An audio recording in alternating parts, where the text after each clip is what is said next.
Keď vidím, že sú klienti spokojní, keď vidím, že sú tréneri spokojní.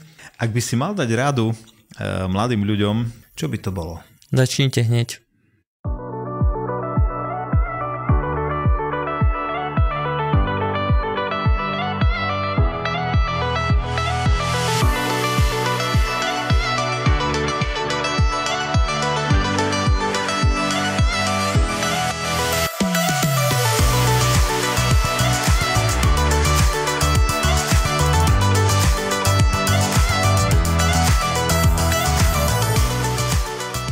Vítajte v Business Lounge, som Mark Kokinčák a mojím dnešným hosťom je Rado Cabuk z Omnis Vitality. Rado, vitaj. Ďakujem pekne, som veľmi rád, že tu môžem byť. Rado je osobný tréner, výživový poradca a špecializuje sa na zdravé a udržateľné chudnutie a zdravý životný štýl. Pomohol stovkám, priam tisíckam ľudí schudnúť a posilniť svoju postavu a získať kondíciu. Je tiež autorom online kurzov Zmena je možná, funkčné telo, chudnutie s diastázou a prvá pomoc pri diastáze. V jeho prístupe je kľúčové nielen cvičenie, ale aj správna výživa. Rado, približ nám svoj príbeh, ako sa zvášne pre šport a tréning stal tvoj chlebík a kariéra. Rozmýšľam nad tým, že či to bolo zvášne pre šport, pretože ja som začal posilňovať z dôvodu, že som dostal nakladačku od chalanov v škole. Takže som sa rozhodol, že OK, chcem niečo so sebou robiť, začal som cvičiť doma, potom ma priviedli do fitness centra a celá moja stredná škola bola o tom, že som chcel byť veľký.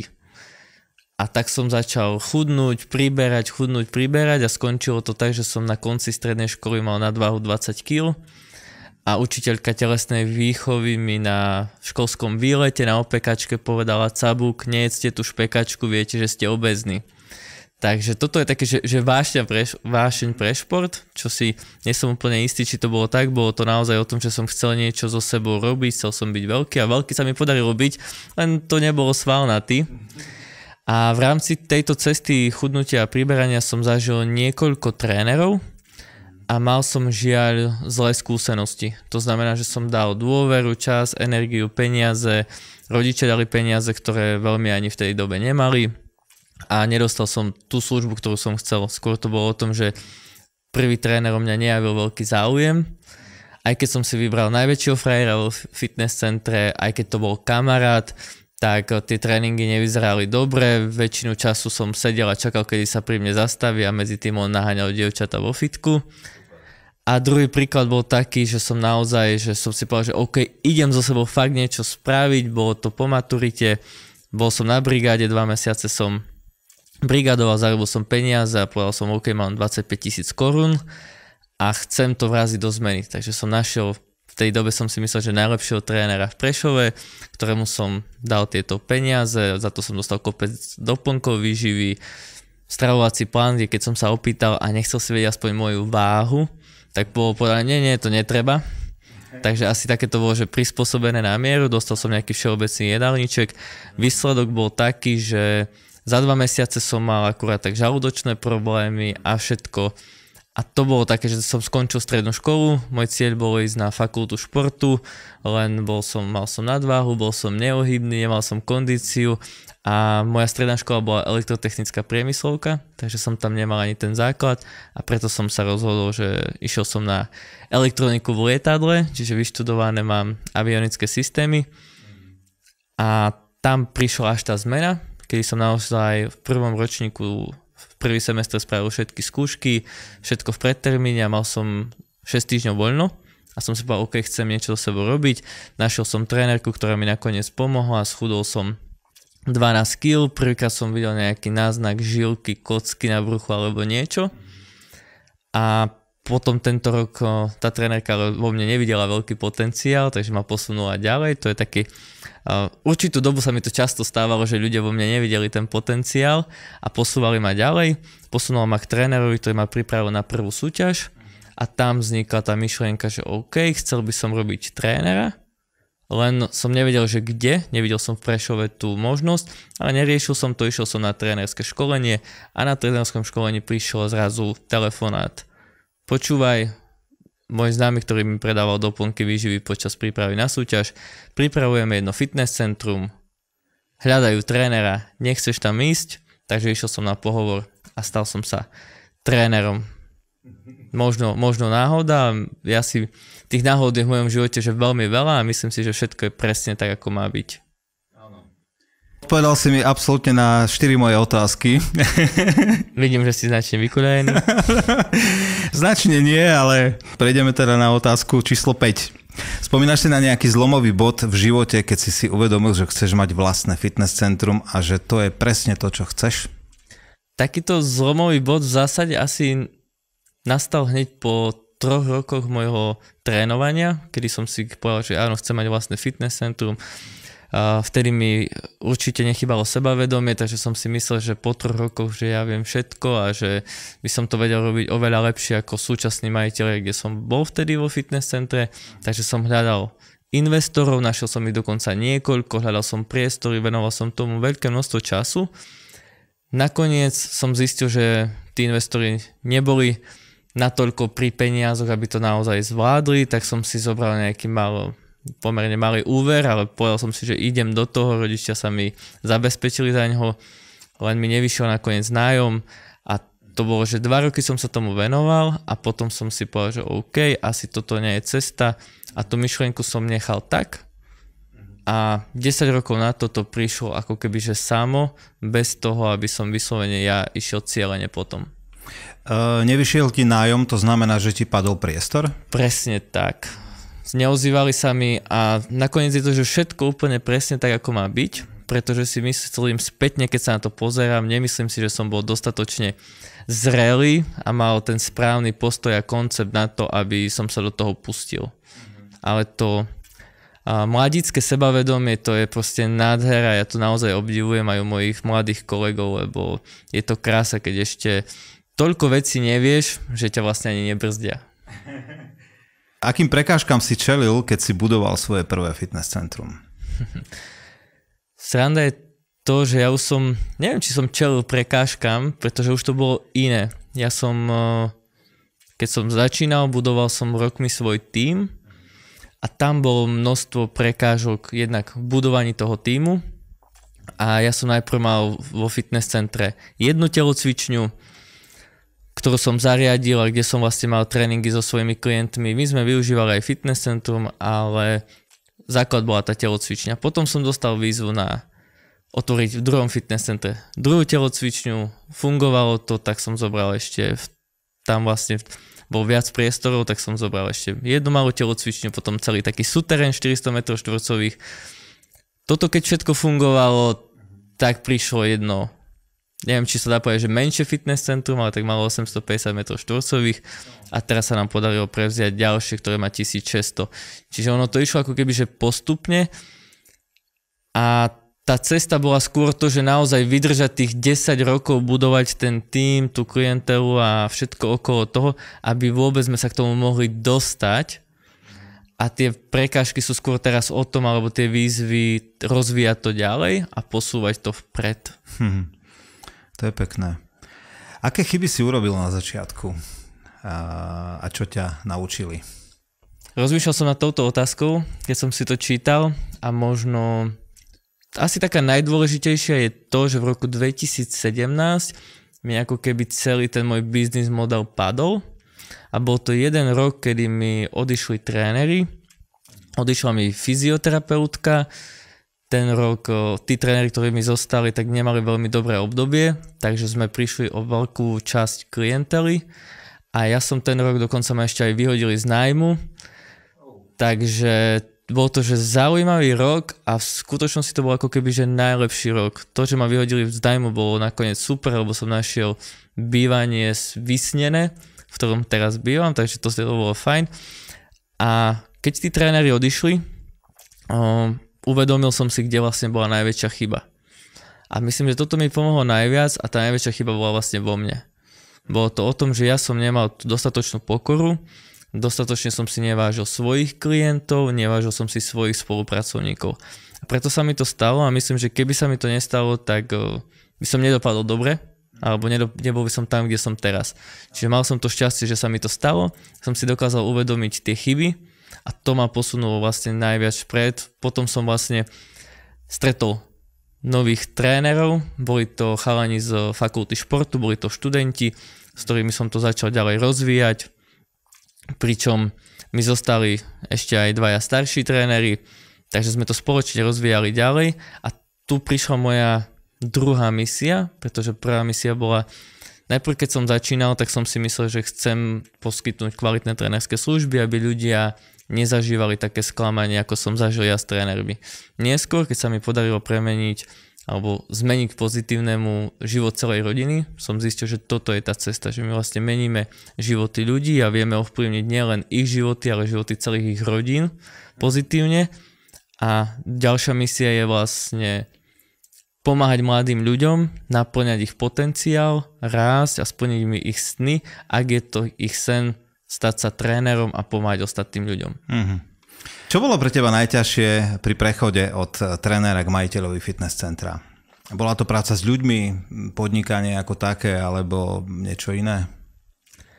Ešte som to úplne že neprešiel, lebo ďalej som tréner a som majiteľ.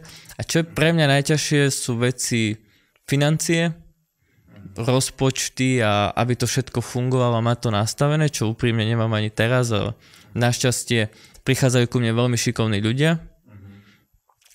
Momentálne sú to ženy, ktoré mi nastavujú ten systém. Máme šikovnú manažérku, máme šikovnú PR manažérku, ktorá nám pomáha riadiť firmy. Takže toto je také pre mňa veľká výzva. Práca s ľuďmi je zaujímavá a vznikajú tam aj zaujímavé situácie, každopádne tie riešim stále. Už roky v podstate jednak s klientmi, jednak s trénermi, s trénerkami, takže toto je stále. Teraz sú otázky, ako to rozvíjať ďalej, ako robiť ten marketing a to sú veci, že keď sa ma niekedy pýtajú na rôzne odpovede na otázky a riešenia, tak len proste krútim hlavu, však ja som len tréner. Sa ma opýtajte na cviky, všetko a neopýtajte sa ma, jak vyriešime SEO. Takže toto sú také zaujímavé výzvy. Ako sa vyrovnávaš s pochybnosťami a výzvami pri rozbiehaní nejakých nových aktivít u vás v centre? Činnosťou. Naozaj je to o tom, že tie pochybnosti že sú stále a aj keď veci vyjdú, tak si nesom istý, či to vyšlo pretože sme to spravili dobre, alebo to boli okolnosti a všetko. Každopádne to nám nemôže brániť k tomu, aby sme išli, pracovali, zlepšovali sa a v prípade, že niečo nevyjde, tak OK, je to spätná väzba, že to treba robiť inak. Verím v to. Najlepšie je, keď mi príde nejaká pozitívna spätná väzba a ten vesmír je tak zariadený, že vždycky prichádza v správnom čase, čiže pre mňa je dôležité, aby naozaj tí naši spolupracovníci boli spokojní, aby tí klienti boli spokojní. Ak to tak je všetko v pohode a tie všetky pochybnosti a trápenia proste tam sú, budú, ale len ísť ďalej. Takže to ti aj pomáha zostať na tej ceste. Určite. Najviac mi pomáha to, keď sú klienti spokojní a keď máš pocit, že tá práca má zmysel a že ten cieľ, pre ktorý to robíš, sa naozaj naplňa. Čo je u mňa trošku komplikovanejšie, pretože už sa nestretávam tak často s tými klientmi a neprichádza ku mne toľko aj pozitívnej spätnej väzby. Lebo ku mne ako majiteľovi prichádza veľa problémov, veci, ktoré treba riešiť, veci, ktoré chýbajú, čo ľudia chcú. A myslím si, že tí moji tréneri získavajú tú spätnú väzbu a preto, keď napríklad som minule mal som bol na pobočkovej porade a rozprával šéf-tréner, že komunikoval, obvolával klientov našich trénerov a dostával veľmi pozitívne spätné väzby a vyzdvihoval ich, tak vtedy som tam sedel a som to počúval naozaj s dobrým pocitom, že wow, super, takže tie veci fungujú, ľudia sú spokojní, tak sa z toho veľmi teším a veľmi dobre sa to počúvalo. Keď by to bolo častejšie. Čo nie môže byť. Určite. Ako veľmi sa podľa teba zmenil fitness priemysel od čias, keď si začínal po terajšiu dobu? Dodnes. Zmenil sa podľa mňa výrazne. Jedna vec je, že už sa to oddelilo. To znamená, keď ja som začínal ako tréner, 1 z 10 ľudí mal problém s chrbtom. alebo nejaký zdravotný problém. Väčšina ľudí bola v poriadku, vedeli sme s nimi cvičiť, mohli sme ich zaťažiť, možno niekedy až neprimerane a tí ľudia boli zdraví, boli v poriadku a vydržali to. Keď som začínal, nebolo toľko kardia vo fitness centrách a neboli ani funkčné tréningy, rôzne pomôcky a všetky tieto veci. To sa teraz jednak zmenilo, teraz momentálne je 9 z 10 ľudí má nejaký zdravotný problém, nejaké zdravotné obmedzenie, ktorým sa treba prispôsobovať. Je viacej možností a vyslovene slovíčko fitness sa presunulo trošku mimo zdravého životného štýlu. Čiže ja teraz považujem už fitness za nejakú komerciu, za to, že sa ukazuje aj dajme tomu náhota, sexualita, ukazujú sa hlavne pekné tela, že potrebuješ jesť milión doplnkov a musíš extrémne cvičiť a dávať a mákať a o tom je fitness. Preto my sme prešli na zdravý životný štýl, ktorý je za mňa, že úplný opak fitness, pretože zdravý životný štýl je o tom, že to má byť dlhodobo udržateľné, že sa máš cítiť dobre, že je to komplexné, v skutočnosti nepotrebuješ jesť milión vecí, potrebuješ si len vybrať tie správne a naozaj to musí byť o tom, že to aj s tvojim životným štýlom funguje, vyhovuje ti to a dá sa to. Ako zvládaš kombináciu práce trénera, manažéra a manžela? To by najlepšie mohla povedať moja pani manželka, ktorá to so mnou všetko prežíva, je mi oporou a s ktorou spoločne budujeme túto našu firmu aj s ostatnými našimi kolegami a neviem, najlepšie ako len viem, snažím sa, aby aj pani manželka bola spokojná, aby spolupracovníci boli spokojní, aby ja som mal dostatok času aj na seba a na svoj sebarozvoj a niekde medzi tým žonglujem, raz som viac na jednej strane, raz na druhej a len sa s tým vysporiadavať, čo v podstate som sa naučil a to je to, že tie vzťahy sú najdôležitejšie. Čiže môžem určitú dobu viac pracovať a potom viem, že už je toho veľa a že sa mám teraz viac venovať manželke. Na druhej strane chvíľku sa venujem viac sebe a potom sa to ukáže, že vo firme ma potrebujú a potrebujem tam nechať viac času a takto sa to stále mení a naozaj žonglujem medzi tým. Spomenul si budovanie firmy, to znamená budovanie značky. Čo považuješ za také najdôležitejšie pri budovaní práve vlastnej značky? Táto otázka nie je práve asi pre mňa vhodná, pretože vôbec netuším, čo sa týka budovania značky. Pre mňa je to o nejakom cieli. A ten cieľ je to, že u nás meníme životy ľudí k lepšiemu, chceme pomáhať ľuďom a všetko sa to odvíja od tohto. S tým už potom prichádzajú prirodzene tie veci okolo. Čo je pre teba najväčšou výzvou v živote? Dosiahnuť svoj potenciál a naplniť ho. Čiže ja to beriem tak, že Pán Boh mi dal nejaké talenty a tie talenty chcem využiť úplne na maximum, rozviť a dostať zo seba všetko, čo vo mne je. To je taká najväčšia výzva a popri tom si udržať všetky dôležité vzťahy. A to je manželstvo, rodina a najbližšie okolie. Si veriaci? Som veriaci. Modlíš sa? Úplne sa, vlastne áno. Večer sa modlíme s manželkou a ráno je to skôr také poďakovanie. Medituješ? Meditujem 2-krát do dňa po 20 minút. Super. Ako vyzerá deň Radaca Buka? Čo je stabilné je začiatok dňa.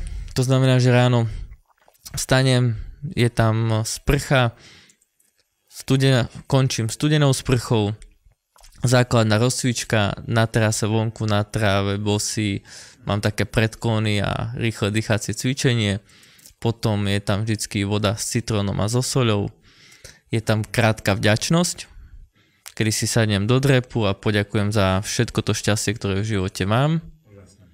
To je pre mňa veľmi dôležité. Chvíľku je taká vizualizácia toho, čo chcem a čo chcem dosiahnuť. potom mám meditáciu, mám taký slovník, v ktorom si hodnotím, je tam 6 otázok základných, ktoré si zodpovedám, takže si hodnotím včerajší deň a zároveň sa nastavujem na dnešný deň. Je tam otázka, na čo sa dneska najviac teším, čo je častokrát že veľmi ťažká otázka, lebo keď mám nasekaný program, tak niekedy, že sa mi stane, že neviem, na čo sa teším. A to je zase podľa mňa taká, že dosť sebareflexia, dávať si tam tie veci, ktoré ťa tešia a mať to na dennej báze. Čiže si zodpoviem všetkých týchto 6 otázok a spíšem si ešte také dlhodobé ciele. To je taká základná ranná rutina, ktorá musí byť a potom už je to v každom dni alebo v každom druhom minimálne je tréning. Väčšinou pondelky sú také poradové, čiže mám poradu s manažérkou, máme poradu so šéf-trénermi a každý deň je trošku iný.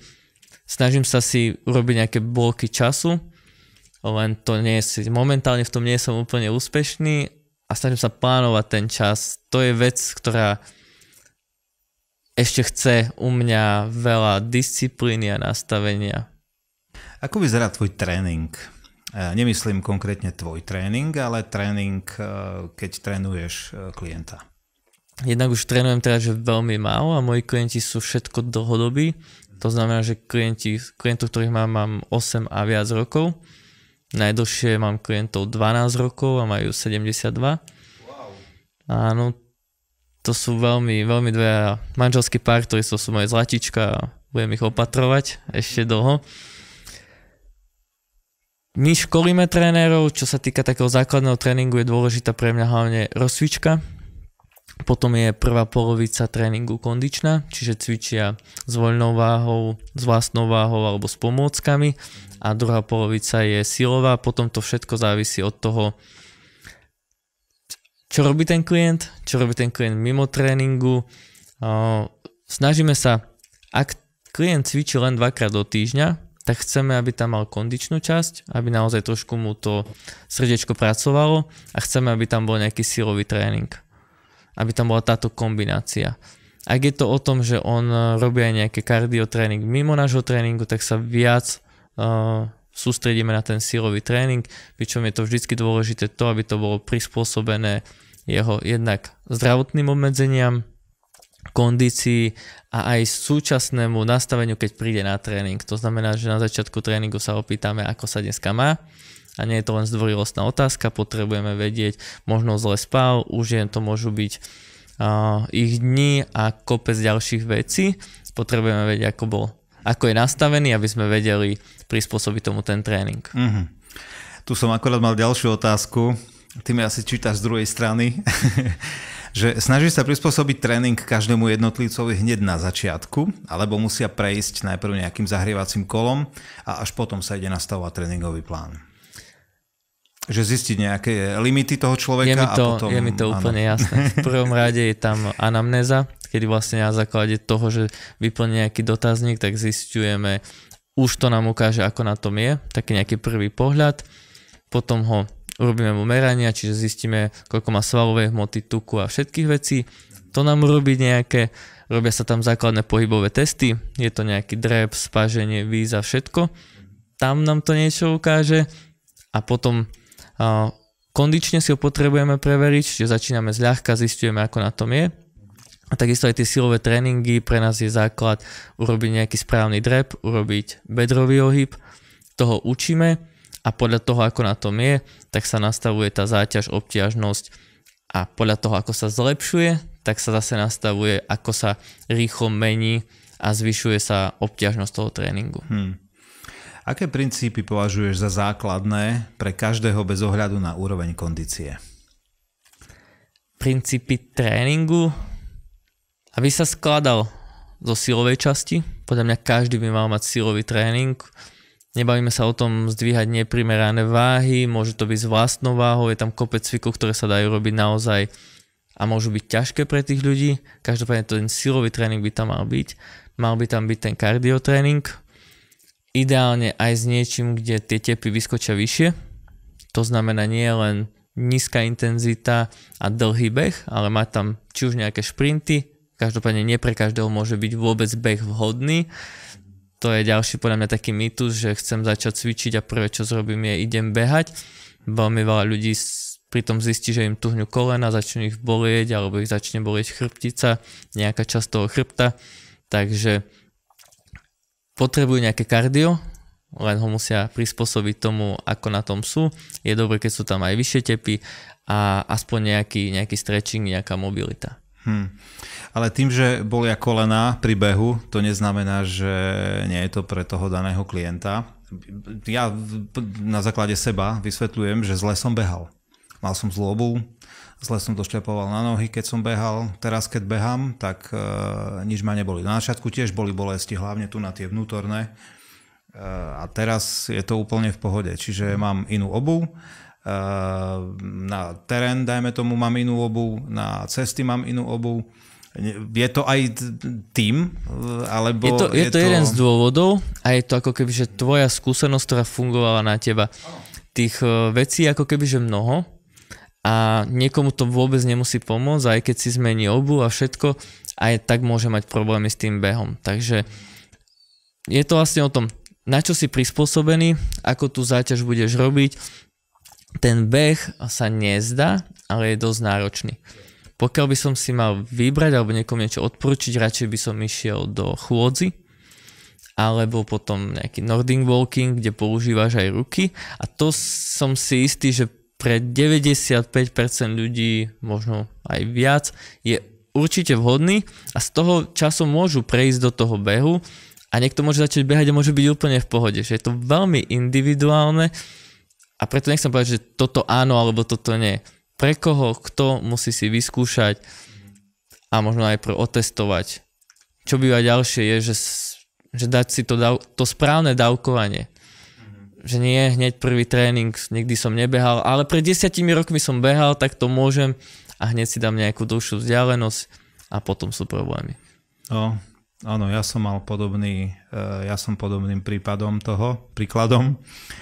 Začal som behať, behal som s kamarátom, on behal dlhé trasy, prvý beh, dali sme 10 kilometrov a ja som vypil dušu. Na druhý deň obrovské bolesti kolien, všetko ma bolelo, svalovka, prestal som behať. Našiel som si svoj spôsob, ja osobne nedám dopustiť na beh, mne to robí lepšie, ako by som mal byť vo fitness centre, cítim sa príjemnejšie vonku, meníš prostredie, není to o jednom sterilnom prostredí, ale proste striedaš lokality. Ale tak ako vravíš, áno, nie je to pre každého a musí si v tom nájsť svoj spôsob. Čiže ja beh osobne mám rád, tak teda môžem do toho vstúpiť takto.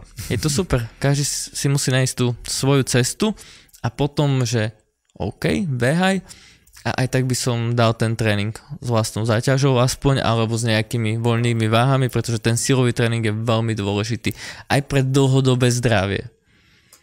Áno, pre mňa je beh taká psychohygiena a hneď tu nadviažem ďalšiu otázku. Stretávaš sa u svojich klientov viac s fyzickými alebo psychickými prekážkami? Základná prekážka sú podľa mňa návyky a keď sa bavíme, že spôsob myslenia, takže môžeme to baviť, že sú to naozaj psychické veci. Veľakrát ľudia si myslia, že sa veci nedajú, alebo že sa nedajú sklbiť s tým, že majú nejaké oslavy, nejaký životný štýl a všetko. Pritom sa to dá podľa mňa veľmi dobre nastaviť. A takisto máme vybudované nejaké návyky. Niekto si ich vybudoval cieľene a tie návyky mu pomáhajú. Väčšina ľudí proste do nich nejako spadla a má s niečím spojené, ako to, keď večer prídem domov, opadne zo mňa stres, tak si chcem automaticky možno sadnúť na gauč. Už viem, že keď je tam gauč, tak by som si niečo zjedol. A keďže to mám doma nakúpené, väčšinou to, čo by som možno nemal jesť. A takto sa to kombinuje. A to sú vlastne zvyky, do ktorých tí ľudia spadli, ktoré sa dajú zmeniť, len chcú iný spôsob myslenia.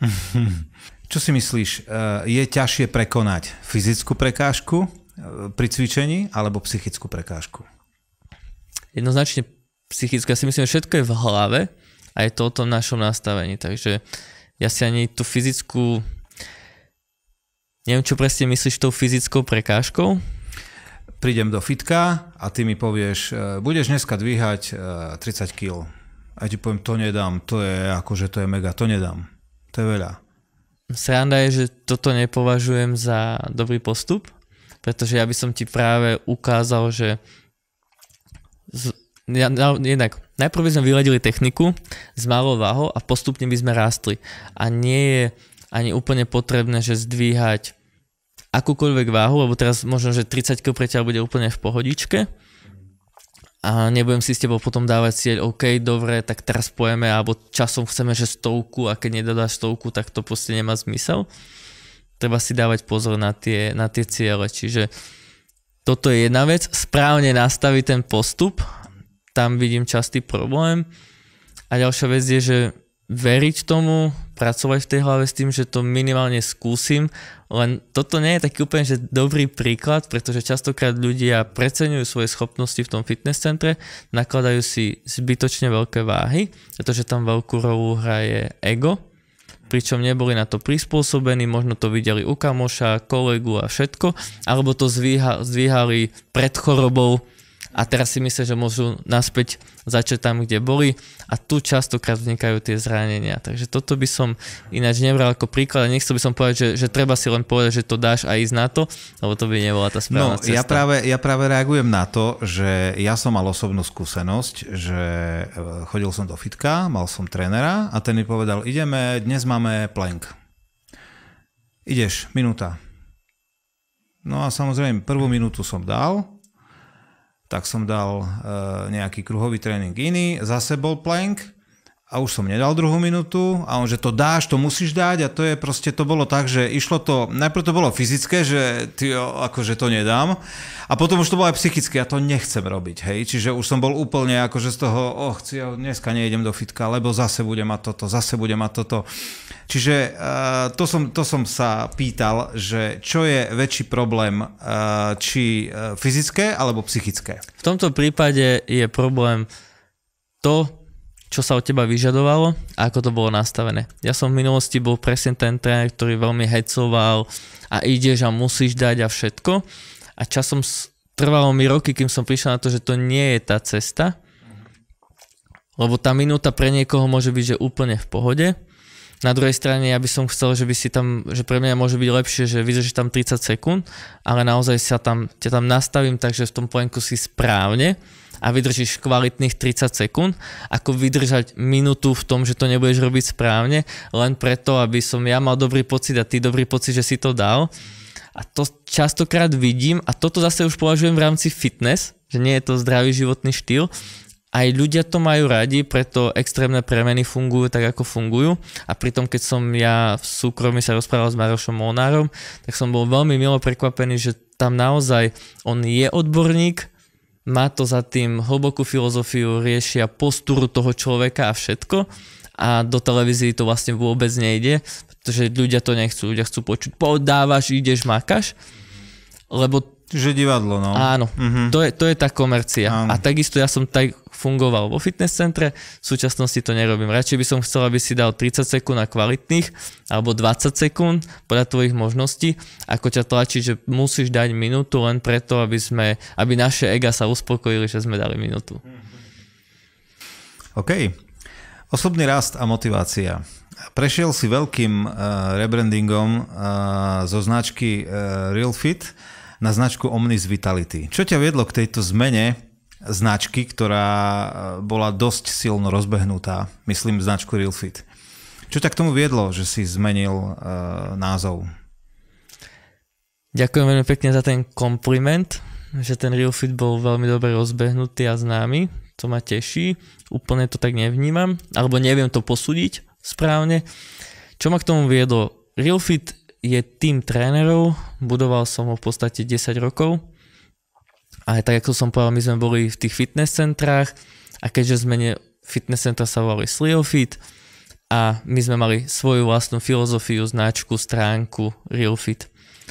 Keďže v posledných 2 rokoch sme ten Sliofit celý prebrali a ja som mal 2 značky, aj som rozvíjal sociálne siete 2 značiek, to znamená, že Sliofit som ďalej pokračoval.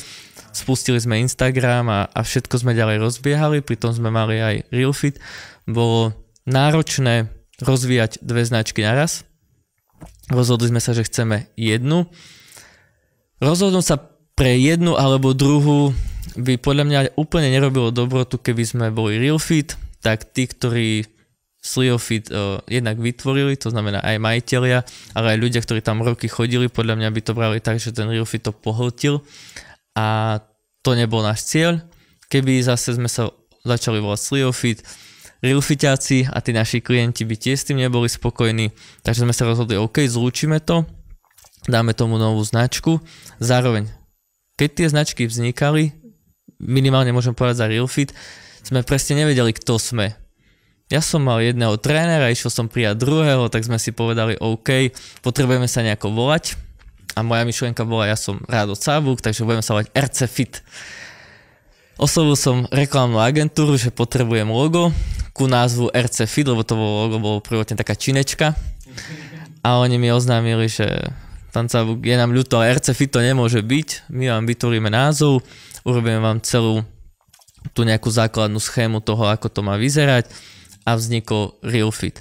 Len nebola za tým hĺbšia myšlienka, ešte sme nevedeli, kto sme. Za tých 10 rokov sa to vykryštalizovalo, vieme, kam chceme ísť, vieme, ako chceme ďalej sa ukazovať navonok, aký sme. A preto už nemáme v názve žiadne gym, fit ani nič také. Je to Omnis Vitality. Omnis znamená celistvý, celkový, všestranný, čiže všestranne vitálny. A to je to, čo my chceme. Nie je to ani gym, ani fit, ako si na začiatku povedal. My budujeme vlastne komplexné pohybové centra. Časom by sme chceli prejsť až do holistických. Len momentálne to holistické slovičko nie je až také známe, ale tiež to znamená vlastne komplexné. A pozerať sa na toho človeka ako na celok, nielen cvičenie, stráva, ale aj spánok. Máme fyzioterapeutov, takisto riešime dýchanie a pozerať sa na toho človeka. Chceme nejakú spoluprácu s psychológmi, aby sme mohli človeku pomôcť naozaj komplexne. Takže preto sme sa rozhodli, že áno, zmeníme. A len ešte dodám, pre mňa to prišlo ako taká prirodzená voľba, a vôbec som to nejako neriešil, aj keď to naše okolie úprimne z toho bolo šokované. Veľakrát som počul, prečo to vôbec robíme, prečo to robíme tak, ako to robíme a že milión pochybností. A v tomto smere ja som mal jasno a mám jasno, že je to dobrá cesta a verím, že teraz, keď sa postupne menia tie názvy, vzniká nový web a všetko okolo toho, takže za nejaký čas sa ukáže, že áno, bolo to správne rozhodnutie. Na začiatku si spomenul, že medituješ. Plánuješ zaviesť meditáciu aj do fitness centra? Mám nejakú myšlienku. Čítal som knihu Game Changery sa to volá. Takže plus vzorom nám je jedno holistické centrum v New Yorku, kde majú veľmi dobrú diagnostiku klienta. Následne majú tam samozrejme fitness centrum, kde z nich môžu cvičiť. Majú tam rôzne procedúry, či už sú to nejaká terapia červeným svetlom a sú ďalšie možnosti. A je tam aj nejaký štýl meditácie, kde v podstate máš nejaké slúchadlá, máš nejaké okuliare. Viem si to predstaviť a je to určite jeden z našich cieľov. A máš na to priestor? Budujeme ho. Čiže v súčasnom centre, ktoré máme, ten priestor úplne tam nie je. Každopádne máme ďalšie ciele, ako by sme ho tam vedeli vytvoriť a pripravuje sa tretie komplexné pohybové centrum, ktoré bude mať 1300 m2, 500 m2 bude vonkajšia terasa, takže bude taký oval s workoutovým ihriskom na streche, pod nami bude jeden sklad a tam už vytvárame 120 m2 pre fyzio. Tam si viem predstaviť, že by sme mohli aj niečo také umiestniť, ak sa nám dovtedy podarí získať tú správnu technológiu a samozrejme na to nájsť aj peniaze. Čo si sa o sebe naučil počas procesu budovania Omnis Vitality? Najdôležitejšie je tím a spolupráca. To vidím teraz. Mám to šťastie, že sa ku mne prichádzajú veľmi šikovní ľudia a to, čo som si niekedy hovoril, že neviem si predstaviť, ako by som mohol ďalej rásť, napredovať, ako by som ja ako osoba s mojimi schopnosťami mohol niečo viac dosiahnuť, tak ten rast je podmienený tým, že mám okolo seba naozaj top šikovných ľudí, že mám ten tím, či už je to tím trénerov, fyzioterapeutov, alebo tí, ktorí riešia to všetko okolo a vďaka tomu môžeme raz a napredovať. Čiže myslím si, že najdôležitejšie je tá spolupráca, pokora a dobrý úmysel. To je krásne. Aký moment v tvojom podnikaní ti priniesol najväčšiu satisfakciu? Keď vidím, že sú klienti spokojní, keď vidím, že sú tréneri spokojní a taký pocit, mám kolegu trénera, ktorý má skvelú pani manželku, ktorú našiel u nás. Majú malého chlapca rok a pol, ktorý tam beha po tom fitness centre a ja verím, že tam bude behať ešte dlho a že ten jeho život to ovplyvní tak, že si bude pamätať, že vyrastal u nás. To vidím akože fakt dobrý pocit, keď to má zmysel. Keď ľudia sú spokojní, napríklad teraz sme mali, každý rok robíme party pre našich klientov, tento rok tam bolo 170 ľudí. Keď vidíš tých 170 ľudí, tak fotky máme na stene a v roku 2012 to bolo 8 ľudí. A v roku 2024 je to 12 rokov, to nie je, že zo dňa na deň, je tam 170 ľudí. Keď to vidíš, keď vidíš, že tí ľudia sú šťastní, že sú spokojní, že naozaj im dávame tú hodnotu a pomáhame im, vtedy cítiš ten dobrý pocit. Mám tu ďalšiu otázku, že kedy si mal pocit, že tvoje úsilie sa začína vyplácať, tak práve teraz. Áno, chcelo to čas, ale prinieslo to svoje ovocie určite. Momentálne teraz naozaj to cítim skrz toho, že máme spoluprácu s fakultou športu, už robíme certifikované školenia. Včera sme dohodli spoluprácu s zdravotníckou fakultou, s fyzioterapeutmi, sú tam tí chalani a baby, ktoré to naozaj rozvíjajú, posúvajú vpred, máme okolo seba ten tím. Má to úplne iný náboj, úplne ináč to funguje, momentálne sme narastli tento rok o nejakých 100 klientov na osobných tréningoch. Je tam zvýšená o 1000 návštev mesačne v tých našich centrách a tak ďalej. Takže áno, teraz už vidíš, že sa to točí. Každopádne to, kam to chcem dosiahnuť, sme stále ešte len na začiatku, len oproti tomu sme už prešli dlhou cestou. Koľko máte centier aktuálne otvorených? Momentálne 2. Verím, že do 2 rokov príde 3, teda respektíve tá budova už má zaliaté základy, takže to určite príde. Náš cieľ je momentálne mať 4 v Prešove, aby sme mali pokrytú každú lokalitu a ľudia vedeli prísť k nám a mali to blízko a potom sa uvidí, čo ďalej. Na čo všetko sa zameriava Omnis Vitality? To už sme na začiatku mali, ale skúsme to teraz trošku tak do hĺbky rozvinúť. Základ je ten komplex. To znamená, že je to komplexný pohyb, je to strava, máme fyzioterapiu, takže vieme pomôcť aj s rôznymi pohybovými problémami, riešime pitný režim, ktorý je fakt dôležitý, veľa ľudí rieši, že čo je a pritom nerieši to, že pije málo. Je tam dýchanie, veľmi dôležitý je spánok a to, čo vlastne my chceme a na čom postupne pracujeme, je, aby k nám chodilo od mamičky s malými deťmi, až po rôzne pohybové aktivity, máme atletiku, máme základnú fyzickú prípravu pre deti, začína to na 3 rokoch, momentálne to máme až po pubertiakov, potom sú tu dospelí a chceme sa stále viac venovať aj seniorom. Nespomenul si ešte jednu skupinu ľudí a to sú ľudia so zníženou pohybovou schopnosťou. Plánujete z Omnis Vitality pracovať aj s takouto skupinou ľudí? Nespomenul som to preto, lebo toto je že veľká výzva. Na to, aby sme toto zvládli, potrebuješ mať bezbariérové priestory, potrebuješ na to mať odborníkov a už to nie je v takých klasických možno priestoroch úplne možné. Takže úplne sa na to momentálne nezameriavame, uvidíme, kam nás vesmír privedie, pretože máme tých odborníkov, máme fyzioterapeutov.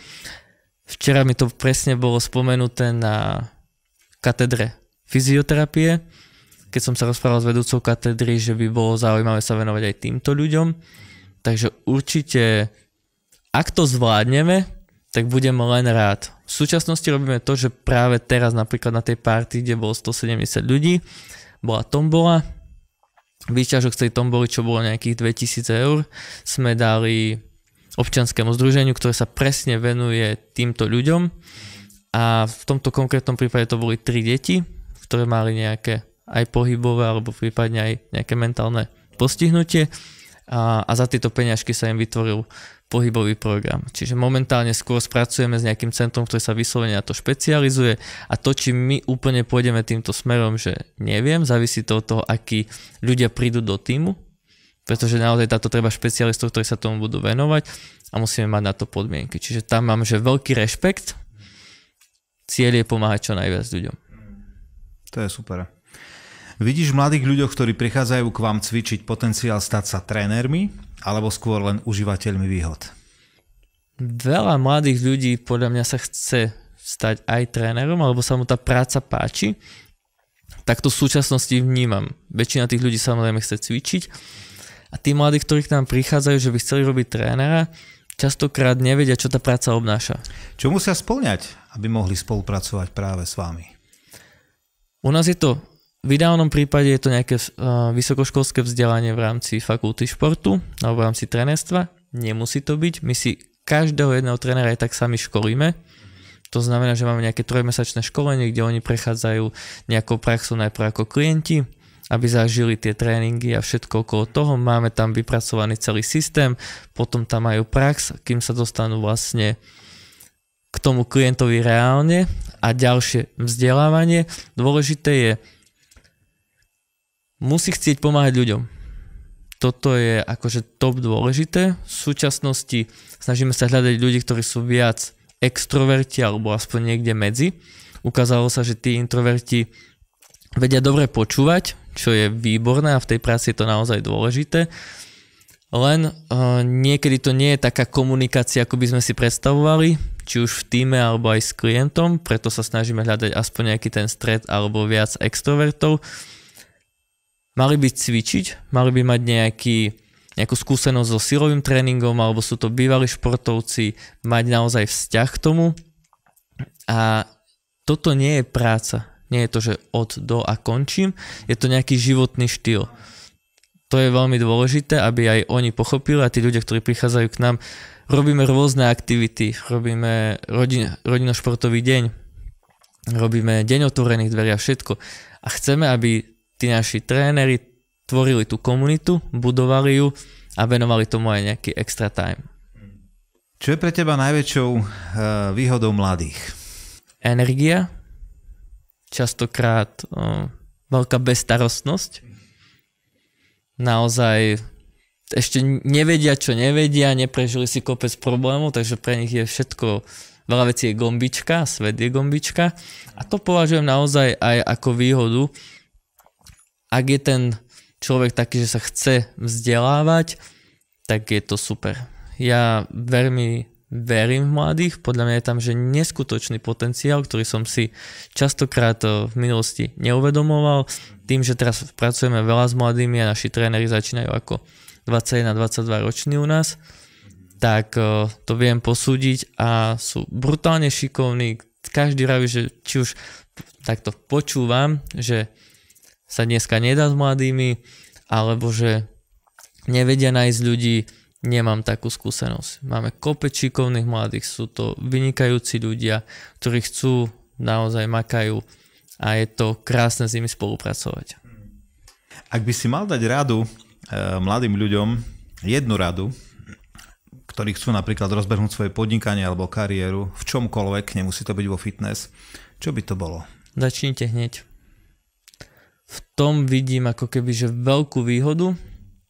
To sa stalo aj mne, že ja som už počas vysokej školy začal pracovať ako tréner, bolo to v 2. ročníku na vysokej škole, ťahal som to celú vysokú školu, a keď som končil vysokú školu, mal som už tak rozbehnuté to trénerstvo, že som hneď vedel zamestnať prvého človeka.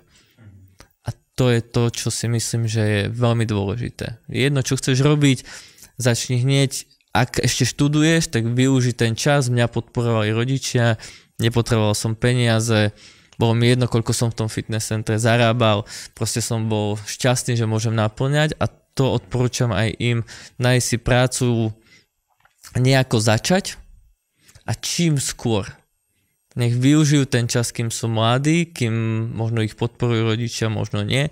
To je úplne jedno. Ešte nemajú veľmi čo stratiť. Maximálne ten čas a tým, že sú mladí, tak ho ešte majú, verím, že dosť. Takže pustiť sa do toho hneď. Áno, to je pekné. Ak by si sa stretol so svojím mladším ja, ktoré práve začína ako tréner, čo by si mu poradil? Väčšiu pokoru. A ja som si vždycky vážil ľudí, vážil som si klientov, potom na tej ceste som sa niekde stratil.